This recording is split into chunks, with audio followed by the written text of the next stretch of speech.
Last Saturday, my friends and I decided to hit up the local history museum, mostly because we figured it would be air-conditioned and nobody would judge us for pretending to know things about Mesopotamia. We each picked up one of those fancy audio guides at the front, because nothing says cultured like nodding thoughtfully while a disembodied voice tells you about ancient pottery.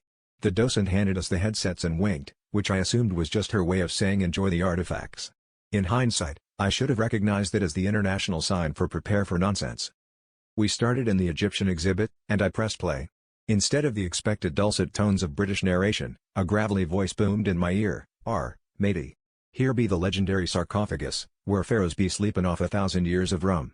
I figured maybe I'd accidentally switch to an educational program for kids, but when my friend Jess started giggling and mimicking a hook hand, I realized every audio guide had gone full pirate.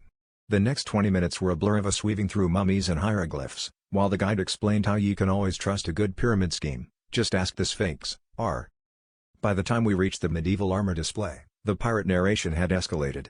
If ye be searching for buried treasure, look no further than yon suit of armor. Metal pants, truly the booty of kings. People were staring, but we couldn't stop laughing. My other friend Dave tried to ask a staff member for help, but she just shrugged and muttered something about a talk like a Pirate Day beta test.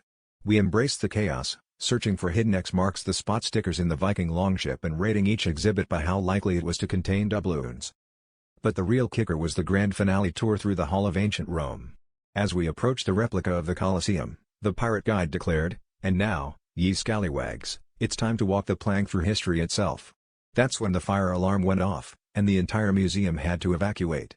Outside, surrounded by confused tourists and a very annoyed security guard, Jess looked at us and said, "Well, at least we know why they call it a museum because you never know when you'll get marooned in history."